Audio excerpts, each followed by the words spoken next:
Tu vas faire toute l'émission en japonais, s'il te plaît. Si tu veux. Mais je peux la faire en russe si tu veux aussi. Non, ça ira.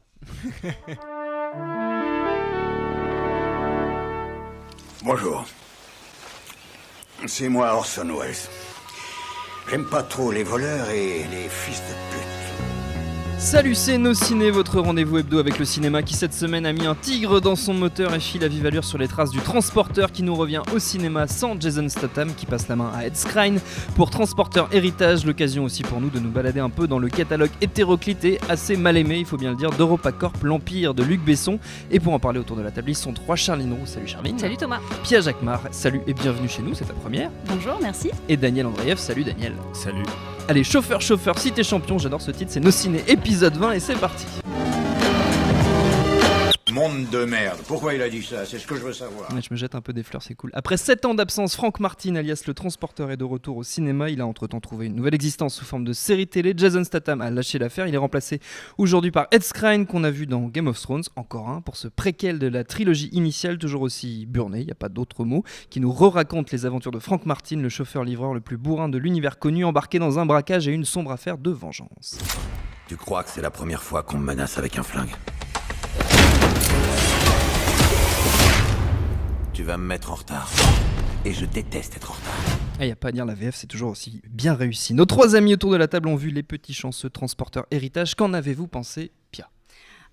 Alors c'est ma première avec vous, je voulais vous remercier. Et pour la première, j'ai regardé le Transporteur Héritage. Là, je vous remercie pas du tout, je vous ai détesté. Je suis désolé. Moi, j'ai trouvé ça nul, mais à la rigueur, un film nul, c'est pas grave. Je l'ai trouvé problématique sur plein d'aspects, notamment le rapport aux femmes, le rapport à l'argent, le rapport au père. Parce qu'il y a 4 personnages féminins.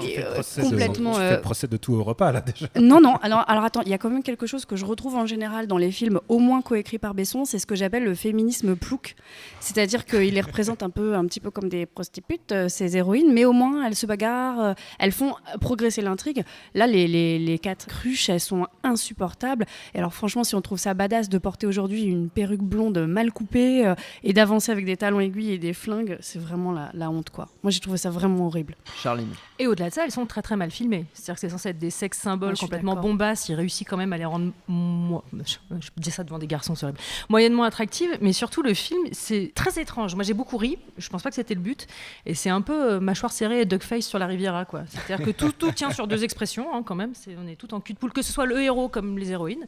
Ça joue très très très très très très mal. Hein. C'est-à-dire que le budget est passé dans les voitures cassées, mais certainement pas dans les cachets des comédiens. C'est quand même un gros souci. Ce qui explique que Jason Statham soit pas là d'ailleurs, parce qu'il lui proposait pas assez de thunes. Et surtout, c'est quand même une très très très très très très très très très longue pub pour Audi en fait. Hein. Alors, c'est ni plus ni moins, quoi. Ça a toujours été le cas de la Ouais, mais série. alors là, ça s'est quand même aggravé. Ah oui, non, Attends, dans le ça a transporteur, vraiment été- la Pas tous en même BMW. temps, par contre. Non mais La voiture qui s'envole dans le deuxième épisode, la voiture qui s'envole pour enlever la bombe et retomber sur ses pieds en image de synthèse, c'était la pub Audi la plus incroyable du cosmos. Non, mais là, Oui, le dès la truc qui est première, très hein. étrange, c'est que c'est vraiment l'image que je me ferais d'un film qu'un garçon ferait à l'attention d'autres garçons qui seraient pas bien malins, quoi. C'est-à-dire que tout y est. C'est-à-dire que les cruches qu'on peut payer, le garçon qui est censé être plein de testostérone, mais c'est quand même un mannequin Calvin Klein, quoi. Pardon pour lui. Si c'était une fille, on ne dirait pas ça parce que c'est pas très sympa. Mais là, en l'occurrence, pour un garçon qui est censé être discret et low profile, il a quand même un physique de mannequin, c'est-à-dire qu'il passe quand même difficilement inaperçu. Il n'ouvre pas la bouche quand il parle, c'est-à-dire que c'est quand même compliqué de comprendre. Et surtout, je n'ai jamais vu autant de scènes gratuites dans un film. C'est-à-dire qu'il y a une scène qui est quand même assez hallucinante où les filles sont dans une boîte de nuit, censées être discrètes malgré leurs 3 perruques du Crazy Horse. Elles dansent, on sait rien sur leur sexualité, on s'en fout, mais elles se roulent des pelles. Parce que quand même, voilà, le fantasme, si on mettait des triples et si elles s'embrassent, et ça sert à rien, mais on va le faire quand même. Enfin, c'est que ça, c'est une succession de trucs sans queue ni tête. L'un des personnages est censé être une jeune femme basque, on ne sait pas en quoi c'est intéressant dans l'intrigue, mais il y a quand même 10 minutes de scène sur la conversation, c'est « Ah, les Basques sont tellement sympas ». C'est lunaire, quoi, j'ai rarement vu ça. Il y a un Daniel. gros problème conceptuel déjà dans ce film, c'est pourquoi faire un reboot Qui est censé être un préquel en même d'un temps. truc qui n'intéresse personne, savoir les origines de Franck. Tout le monde s'en branle. Et pourtant, ils en ont fait un film autour. Et Luc Besson est toujours dans le coup. Il co-scénarise à chaque fois le même film. C'est la même histoire. À chaque fois, il arrive en retard au début. On a le même parking au tout début. À chaque fois, il se fait emmerder par des loulous qui disent « Ouais, on veut ta caisse !» Il leur tabasse la gueule et tout. Et tu avais raison sur un point, c'est que c'est quand même moins bien réalisé. Tu sens que le premier transporteur, il y avait Corey Yuen qui co-réalisait et il faisait toutes les cascades, tous les stunts. Maintenant, tu sens que le mec, c'est un noob, c'est un yes man de l'écurie EuropaCorp. Il avait réalisé le remake de Banlieue 13. Donc tu vois, c'est déjà un exploit en soi. Mais screen on screen, c'était le même film. Hein. Et non, donc il y a un gros problème conceptuel dans ces films. Et du coup, on sent qu'ils en ont plus rien à foutre. Les acteurs n'en ont plus rien à foutre. Tu sens que l'équipe n'en a rien à foutre. Il y a des. Les spectateurs n'en ont rien à foutre. Alors non, parce que moi j'ai ri au moins 2 scènes. Il y a 2 scènes qui m'ont vraiment fait rire. À la toute fin, il y a un moment, le mec sur son jet ski, il arrive sur le sable et le jet ski continue pendant 20 mètres. Alors. Pas possible. Normalement, le mec, il se brise la nuque. Il se brise la nuque et il va tellement loin qu'il arrive jusqu'à la voiture, une Audi, et il saute pieds joints dans la vitre, mais au millimètre près, en faisant une espèce de roulé-boulé salto. C'est pathétique, c'est tellement bien. Et l'autre scène absolument géniale de ce film, c'est les 30 premières secondes qui se déroulent en 1995. Et alors, derrière, t'entends Hayam, t'entends Shuriken de Hayam. Shuriken, ouais. Et tu te dis, waouh, putain, mais c'est une espèce de film d'époque, là, une espèce de mafioso Ruskov qui débarque sur la croisette. Et ce qui est génial, c'est que je m'imagine que ce film se déroule dans le même monde que Taxi. Et je me dis, quelque part, il y a un Bessonverse. Tous ces films, peut-être ces héros pourront un jour se rencontrer. Il y aura des crossovers, il y aura un grand Avengers des films Besson. C'est ça, en fait, vers le monde vers lequel on va et on a envie de voir ça. Il y a Noémie Lenoir, c'est déjà bien parti. Il y a Noémie Lenoir et puis il y a l'acteur qui joue le policier, qui est toujours dans les films de Besson. Une scène, il a une scène. Flic. Oui, non, mais alors... Voilà. Mais, il pose le Bessonverse. Oui, comme c'est les origines, il y a aussi un détail important qu'on a oublié, c'est qu'il y a le père. Et alors tu sens que les mecs, mais il a un problème avec son papa. Ils ont regardé Indiana Jones juste avant, ils se sont dit Indiana Jones Dernière Croisade, c'est bien, on va copier ça. Mais le truc qui est dingue, c'est qu'on est quand même à discourir sur la vraisemblance d'une production comme Transporteur, ce qui est quand même lunaire. Mais en même temps, dans les problèmes de vraisemblance aussi, il y a ce héros auquel on peut pas adhérer quand il se bat, quoi. C'est-à-dire que même les scènes de bagarre, ça ne marche pas du tout, quoi. Il y en a une où il met sa voiture en pilote on automatique. On parle d'un mec qui, quand il court comme Scarlett Johansson dans Avengers, quoi, avec les mains à la verticale devant, en faisant comme ça, c'est juste pas possible, quoi. Mais dans les scènes de bagarre, il est naze. Je suis pour, mais il fait même pas ça. Bon, Transporteur Héritage, on a compris, c'est en ce moment au cinéma. Si vous en avez le courage, pas forcément obligatoire, il y a beaucoup de prostituées dedans. Merci Daniel. Les autres transporteurs, ça se trouve assez facilement, si vous en avez le courage, aussi en DVD et VOD. On t'a mal aiguillé, mon gars.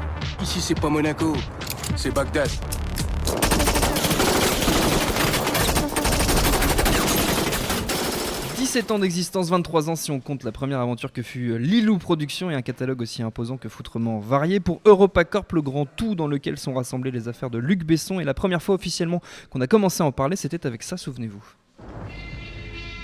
Après avoir écumé les banques hollandaises, italiennes, belges, le gang des Mercedes vient d'entrer en France. 2 mots d'ordre à cette mission. Sérénité, hein? Ça t'intéresse de voir comment on mène un véritable interrogatoire? Non. Ouais, tu vas venir voir quand même. Et efficacité. Lequel d'entre vous est le dénommé Kruger, s'il vous plaît? C'est comme le port Salut. C'est marqué dessus. Et des punchlines de malade. Taxi, premier du nom, on a tous aimé à l'époque, faites pas semblant. Quel regard porté sur... Si. Non. Quel regard... Mais si. T'as pas aimé? Mais si. Non. Je C'était génial. Arrête, c'est pas possible. Coucou, merci. Quel regard on porte sur le catalogue EuropaCorp, assez mal aimé en général par la critique, il faut bien le dire. Daniel. Alors écoute, moi je trouve que évidemment c'est un catalogue de films. Alors il y a des grandes productions, on va tout de suite les nommer, genre Tree of Life, enfin tu vois, et les comédies sentimentales qui sont complètement autre chose.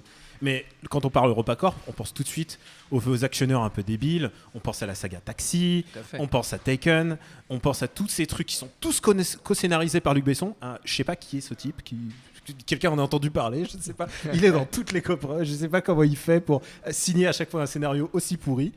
Et parfois, il y a des petits miracles de choses bien. Par exemple, moi, j'ai un grand crush. C'est mon guilty pleasure pour Banlieue 13 que je connais absolument par cœur. Banlieue 13 qui est un film extraordinaire. C'est le premier film qui vraiment intègre le parcours de manière intelligente, non pas comme les ninjas dans Yamakasi. Dans Taxi 2, mais vraiment de manière cohérente dans l'univers urbain. Et il y a vraiment il y a un culte autour de Banlieue 13 aux États-Unis, à tel point que c'est vraiment une demande du public d'avoir fait un remake américain avec Reza en méchant, et ça c'est vraiment la Magic Touch. La Magic Touch méchant, il a un catalogue d'acteurs, il a les meilleurs Morgan Freeman du monde, et puis ça lui permet de faire des films absurdes comme Lucy, quoi. Enfin, je veux dire, absurde, c'est le mot, ouais. Ou idiot. Idiot, c'est bien aussi. Oui, débiloïde. mais à chaque fois, ça devient des espèces d'objets filmiques qui n'ont rien à voir avec la qualité propre du film, mais qui deviennent des chefs-d'œuvre de punchline, comme tu disais. C'est débile et j'adore ça. Ouais, alors bon, je suis moins amoureuse que Daniel du catalogue EuropaCorp. C'est pas très grave. Non, il y a quand même quelques bonnes surprises. Il y a des films pourris dont on se rappellera toujours avec émotion. Moi, c'était le Baiser mortel du dragon. Mais il est génial. Mais oui, que j'ai adoré. Avec Chiqui Cario qui joue. Oui. qui sait complètement pas, avec qui la sait fille pas lire vénéneuse. le chinois. Non, et de façon générale, c'est ce qu'on disait tout à l'heure. Moi, ce que j'aime beaucoup, c'est moi j'aime détester les Besson. C'est jamais des bons films, mais c'est toujours des films avec une place hyper importante laissée aux femmes. Lucy, c'était catastrophiquement mauvais et en même temps, c'était assumé jusqu'au bout. C'était le film de super-héroïne que personne n'avait osé donner à Scarlett Johansson, qui remontait aux origines de l'homme avec une femme, quoi. C'était délirant, c'était n'importe quoi, c'était mauvais, c'était moche, c'était de mauvais goût. Mais franchement, qu'est-ce que c'était Girl Power, j'ai halluciné. Ah ouais, t'as aimé les scènes où elle dit à sa mère maman, je me souviens du goût du je lait trouvais ça fou. du goût de ton lait maternel. Ah ouais, mais là tu vois, là j'ai Besson vraiment rigolé, quoi. Là j'ai vraiment rigolé. Tu vois, le transporteur, je l'ai trouvé médiocre et ça m'a pas fait rigoler. Lucie, ça allait tellement loin, c'était magique. Charline. Tu parles de la place des filles chez Luc Besson, c'est quand même un vrai souci. Enfin, on est tout hystérique en fait, hein. C'est ça le truc. La vision de la femme est quand même juste sur-hystérisée. Ah oui, non, mais elle est quand même, problématique. Je suis d'accord avec toi, elle est problématique. N'empêche que c'est des rares films où les personnages féminins n'existent pas forcément à travers un homme. Elles font. Ouais, non, mais si, attends, elles sont quand même des têtes au moins à d'affiche. travers Luc Besson, quoi. Oui, mais de toute façon, il a un problème. Il les fait jouer, il les épouse, etc. Ça, on est bien d'accord. Et après, il les jette et il les donne au réalisateur de Resident Evil, ce qui est pire. Mais, de qui parles-tu? mais n'empêche que, tu vois, si tu vois sur une année de sorties cinéma dans le monde, des films avec une femme déjà en tête d'affiche qui est l'héroïne, qui fait progresser. Si c'est pour faire ça, alors, franchement. Ah non, mais rien n'est parfait. Rien n'est parfait. N'empêche que elles sont fortes, elles sont tu vois, hystériques, mais humaines. Voilà. Ceci étant, je suis prête à subir 3 mauvais films avec des hystériques si c'est pour avoir droit chez Europa à 3 enterrements de Tommy Lee Jones, par exemple. Parce qu'il y a ça aussi, hein, il y a des kilomètres de trucs vraiment pas bien pour de temps en temps réussir à sortir des films qui valent vraiment le coup, quoi. Mais est-ce que ça vaut le coup de se Daniel. taper le dernier Transporteur où il y a 4 prostituées, mais c'est ça qu'on oublie, c'est que ces filles putes, elles sont toujours systématiquement putes, hein, chez Luc Besson, mais en même temps elles deviennent hackeuses. Je ne sais pas à quel moment elles sont devenues hackeuses dans leur travail. Et agents secrets, elles arrivent à flinguer des mecs. C'est des personnages qui n'existent pas. C'est comme dans Taxi, quoi. Ce chauffeur de taxi n'existe pas. Ces flics idiots, ils sont pas aussi idiots dans la vie, enfin j'ose espérer, mais c'est un monde surréaliste, et ce Bessonverse, moi ça me fascine, ça me débecte évidemment, mais ça me fascine parce que c'est un degré de nullité, plus c'est con et mieux c'est, et pour moi le film qui illustre le plus ça, c'est Taxi 2, parce que c'est un film à la fois con, bête et raciste. Non, il est très très raciste, c'est le plus raciste, et le jour où ils ont décidé on a été un peu trop con, un peu trop bête, un peu trop raciste, ils ont fait Taxi 3 qui était un peu moins tout ça, et il était moins bien. Voilà. Ça résume assez bien la vie d'EuropaCorp, on va dire. Les films estampillés EuropaCorp, ils sont en général assez faciles à trouver en DVD, VOD. Le prochain au cinéma, si je ne dis pas de conneries, ce sera Shut In de Farren Blackburn, que je ne connais pas, avec Naomi Watts, que je connais par contre. Et pour finir, c'est la tradition dans nos ciné, les recommandations de nos chroniqueurs, de petites minutes chacun pour convaincre. On essaie de rester dans le thème, si possible, EuropaCorp et associés. Charline. Et ben, au printemps dernier est sorti un tout petit film qui, si Luc Besson n'avait pas été là, ne serait pas sorti du tout, parce que c'est lui qui a aidé ce jeune réalisateur qui s'appelle Paul Lefebvre.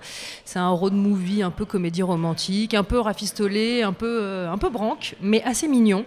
Moi, je conseillerais celui-là. Ça m'a assez charmé. Comment ça s'appelle ? Ça s'appelle I Love You de Paul Lefebvre, avec Paul Lefebvre et Antoine Gouy.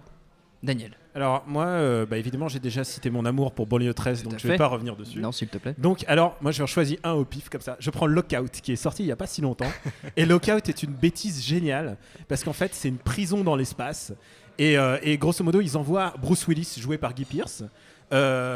Déjà, ça part très, il très l'envoie mal. sauver la fille du président, parce que la fille du président américain, évidemment, c'est une putain de gauchiste, donc elle est allée faire des trucs en prison, genre associatif et tout ça. Évidemment, il y a une émeute, et évidemment, elle se fait kidnapper, et là arrive l'équivalent de Bruce Willis, c'est-à-dire Guy Pearce. On lui file juste pour montrer l'idiotie, on lui file un explosif en forme de cadenas de vélo. Et alors, le premier truc, tu dis putain, ça va servir jusqu'à la fin, tu sais, comme dans les James Bond. Le premier truc qu'il fait, il arrive dans la prison, il le fout autour d'un cou d'un mec, la tête elle explose. C'est d'une connerie. C'est fini. C'est un film absolument génial. Il faut le voir comme si c'était Die Hard dans l'espace. C'est exactement ça. Je trouve ça très ambitieux. Pia, pour finir. Et ben moi j'avais gardé une cartouche, j'avais gardé Haute Tension, donc qu'a fait découvrir Alexandra Jacques, que j'aime beaucoup. Et encore un film avec une héroïne, bon quand je chie un peu, mais qui est forte quand même, donc pourquoi pas Haute Tension. Haute tension, c'est noté. Notre temps est écoulé. Merci à tous les trois. Merci à Jules à la technique, au temps et au public pour l'accueil. Prochain au ciné dans une semaine, on parlera de Straight Outta Compton, le biopic consacré au groupe de rap NWA. D'ici là, vous nous retrouvez un peu partout sur le net, SoundCloud, iTunes, Deezer, YouTube, Facebook, Twitter. On s'appelle Nos Ciné à chaque fois. N'hésitez pas à réécouter nos précédentes émissions sur Narcos, sur Mad Max, sur Rambo, sur Mission Impossible et laissez-nous des petits messages, ça nous fait toujours plaisir. En attendant, on vous dit à la semaine prochaine. Mademoiselle, madame, Tina Turner, qui chante, qui chante quoi, vous allez l'entendre tout de suite. Salut, c'est Nico Pratt, retrouvez No Fun chaque jeudi en podcast. No Fun, votre nouveau rendez-vous musical hebdomadaire qui analyse, décrypte et parfois trash la pop musique. Qui chante quoi.